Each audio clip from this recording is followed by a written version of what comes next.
আসসালামু আলাইকুম। আপনারা এরই মধ্যে জানেন যে লন্ডনে জনাব তারেক রহমান এবং জনাব ডক্টর মোহাম্মদ ইউনূস তাদের মধ্যে একটি বৈঠক হয়েছে এবং সেই বৈঠকের বেশ কিছু কথাবার্তাও মিশ্রিত সত্য মিথ্যার সংমিশ্রণে বিভিন্ন খবরও আপনারা জেনেছেন। সত্য মিথ্যা বললাম এই কারণে যে আমি কিছু গণমাধ্যমেও কিছু খবর দেখেছি, যে খবরগুলোর ভেতরেও আসলে সেখানে বাস্তবে যা ঘটেছিল তার অনেক কিছুই কিছু জায়গায় নেই আসল তথ্যটা, আবার কিছু জায়গায় অতিরিক্ত অনেক কিছু যুক্ত করা হয়েছে যে ঘটনাগুলো সেখানে আদৌ ঘটে নাই। আপনাদেরকে আগেই আমার ঠিক আগের ভিডিওটাতে আপনাদের জানানো হয়েছিল যে ডক্টর মোহাম্মদ ইউনূস এবং তারেক রহমানের যেই বৈঠকটি, এই বৈঠকটিতে আসলে অনেকেই ক্রেডিট নেবার চেষ্টা করেছেন ওনার মাধ্যমে। আসলে ডক্টর মোহাম্মদ ইউনূসের বৈঠকটা ডক্টর মোহাম্মদ ইউনূস নিজে চেয়েছেন এবং তারেক রহমানকে সেই প্রপোজাল দেওয়া হয়েছে।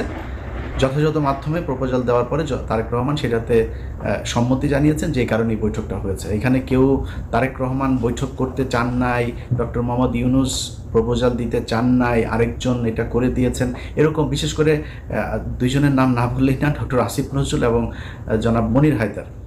তো এনাদের চরিত্র সে আগে থেকেই আপনাদের একটা বিষয় জানায় রাখি যে এরা হচ্ছে দ্বিমুখী সাপ। মনির ভাই এমনিতে উনি ওনার একদম ক্যারিয়ারের শুরু থেকেই উনি একজন দুর্নীতিগ্রস্ত একজন সাংবাদিক। ওনার এগুলি নিয়ে কথা বলতে চাইনি, কিন্তু এখন যেহেতু এই অবস্থা সেই কারণে বললাম। ওনারা একটা ক্রেডিট নেওয়ার চেষ্টা করছেন, আবার ফের বিএনপির ভেতরে যে তারেক রহমান আমি তো আপনার জন্য অনেক কিছু করছি এই সেই এরকম বুঝায় এদের সাথে একটা খাতির জমানোর চেষ্টা করছেন। তো এই ধরনের কিছু মানুষজন আছে যারা কিনা এই বৈঠকটা করার ক্রেডিট বিভিন্ন জায়গায় নেওয়ার চেষ্টা করছেন। এরকম কোনো কিছু না, তারেক রহমান রাজি হয়েছেন, ডক্টর মোহাম্মদ ইউনূস তাকে প্রপোজাল দিয়েছেন এবং আমি আগের ভিডিওতে বলেছি যে দুইটা পক্ষের কেউই ছোট হয় না। এখানে আমার এরকম একটা বৈঠক হওয়া দরকার ছিল।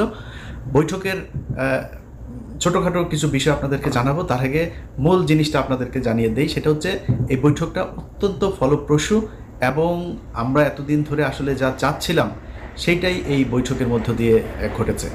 এর মধ্যে একটা জিনিস হয়েছে সেটা হচ্ছে যে নির্বাচনের যে তারিখ ডক্টর মোহাম্মদ ইউনূস গেল কয়েকদিন আগে বলেছিলেন যে এপ্রিলে নির্বাচন হবে, সেই জায়গা থেকে সরকার সরে এসেছেন এবং যেটা হয়েছেন সেটা হচ্ছে ফেব্রুয়ারির, আমি যদি নাকি একদম ডেট বলতে বলেন তাহলে ফেব্রুয়ারির 12 তারিখে আমাদের পরবর্তী নির্বাচন হবে।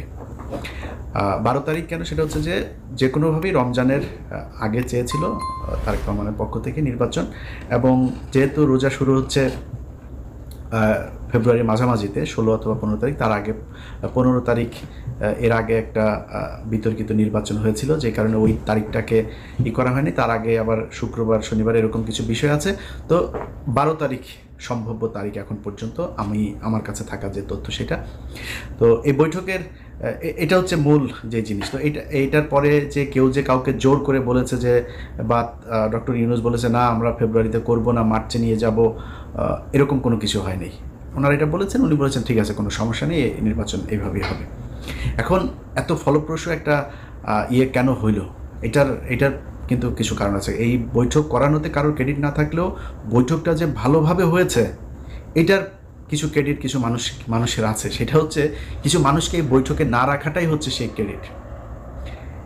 এখানে যদি সালাউদ্দিন থাকতো তাহলে প্রথমেই মনে করেন যে ডক্টর ইউনূসের সাথে তারেক রহমানের গ্যাঞ্জাম বাঁধানোর জন্য যত কোশ্চেন সেটা সে করতো।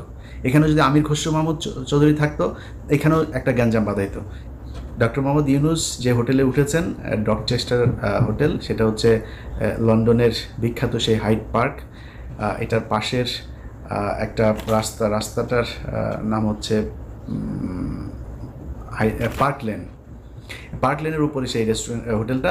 এই হোটেলে যেখানে আপনার বৈঠকটা হওয়ার কথা ছিল একটা মিটিং রুমে, কিন্তু ডক্টর মোহাম্মদ ইউনূস সেই রুমে করেন নাই। তিনি বলেছেন যে আমি ওনাকে আমার সুইটের ভেতরে নিয়েই তারপরে আমরা কথা বলবো। খুবই আন্তরিকতা দেখিয়েছেন, একদম নিজের রুমে নিয়ে তারপরে সেখানে তারা কথা বলেছেন। এবং এর আগের কিছু জিনিস আপনারা এরই মধ্যে জেনেছেন যে তারেক রহমান বেগম খালেদা জিয়ার সালাম পৌঁছে দিয়েছেন, দুজনের কুশল বিনিময় করেছেন। তারেক রহমান ওনাকে বলেছেন আপনি এখানে এসেছেন, এটা অনেক সুন্দর জায়গা, হাঁটতে গিয়েছিলেন কিনা, এই ধরনের আলাপ টালাপও হয়েছে। এরপরে 1 ঘন্টা 15 মিনিট জনাব তারেক রহমান এবং ডক্টর ইউনূস একটা বৈঠক করেছেন, সেখানে কেউ ছিল না, একজন মানুষও ছিল না। এটা যেসব গণমাধ্যমে বলার চেষ্টা করা হচ্ছে, এটা কিছু কিছু কারণ আছে বলার। ধরেন আমির খসরু মাহমুদ চৌধুরী এখন মানে বোঝানোর চেষ্টা করবেন যে তাকে তারেক রহমান পাশে নিয়ে বসে তারপর ইউনূসের সাথে বৈঠক করেছেন, এটা একটা ব্যাপার। আরও কিছু জায়গায় মানে ওই না জেনে তারপরে এই খবরগুলো ছড়ানো হয়েছে, এরকম কোনো কিছু ঘটে নাই। তো যাই হোক, আমার কথা হচ্ছে যে যেইভাবেই হোক, এই যে দুইজন মানুষ আপনার শুক্রবার লন্ডন সময় সকাল 9টা থেকে যে বৈঠকটা তারা করেছে, সেই বৈঠকের মধ্যে আমরা বাংলাদেশের মানুষ যা চেয়েছি সেটা হয়েছে। এটাই হচ্ছে সবচাইতে বড় বিষয়, আমরা এটাই চেয়েছি। এখানে কে কীভাবে কী বললো না বললো, আমার মনে হয় এগুলো করেও আবার ফের এই তারেক রহমান এবং ডক্টর ইউনূসের মধ্যে একটা দ্বন্দ্ব তৈরি করার এই কৌশল অবলম্বন করে আমার মনে হয় লাভ হবে না।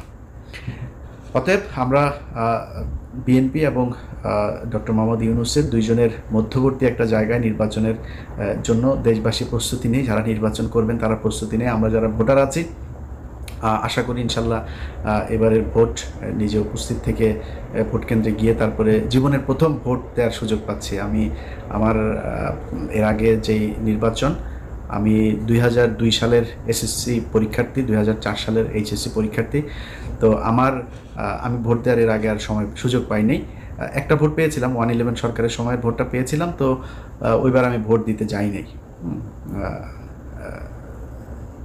এবার ভোট দেবো ইনশাল্লাহ। আপনারা দোয়া করেন যাতে বাংলাদেশের মানুষের পছন্দের কেউ এবার বাংলাদেশের শাসন ক্ষমতায় আসেন। এবং এতদিন ধরে এই যে নির্বাচন এবং সংস্কার নিয়ে যে ধরনের চলছিল, আমার মনে হয় ফেব্রুয়ারি এটা খুব কম সময় না। এদিকে 6 মাস, ওইদিকে প্রায় 2 মাস, 8 মাস থেকে যদি আপনি তফসিল ঘোষণার ওই 3 মাস বাদও দেন, তারপরেও ধরেন আমাদের এদিকে 5 মাস অনেক সময়, অনেক কিছু করা যায়। এদিকে 10 মাস অলরেডি তাদের অনেক কাজ করাও আছে। সো এই যে 10 মাস আর 5 মাস 15 মাসের মধ্যে যে কাজগুলো প্রয়োজন, এবং আমি এখনও আমার খুবই এটা মানে চাওয়া থাকবে বর্তমান সরকারের কাছে যে নির্বাচনটা কিভাবে হবে, 5 বছর পর পরের সরকার কিভাবে আবার ক্ষমতা হস্তান্তর করবে, কাদের কাছে করবে, সেটা কি দলীয় সরকার থাকবে নাকি আগের মতো তত্ত্বাবধায়ক সরকার আসবে, তত্ত্বাবধায়ক বা এরকম আলাদা কোনো সরকার ব্যবস্থা হইলে সেটা কি ব্যবস্থা হবে, এরকম একটা একদম সুনির্দিষ্ট সবার সম্মতিতে, সবার ঐক্যমত্যের ভিত্তিতে একটা নিয়ম যেন করে নিয়ে যায়। আমি ওই অনেক মানুষই নির্বাচনের কথা বললেও গালাগালি করে, আবার সংস্কারের কথা বললেও কিছু মানুষ গালাগালি করে। ভাই, আমি মাঝামাঝি আছি।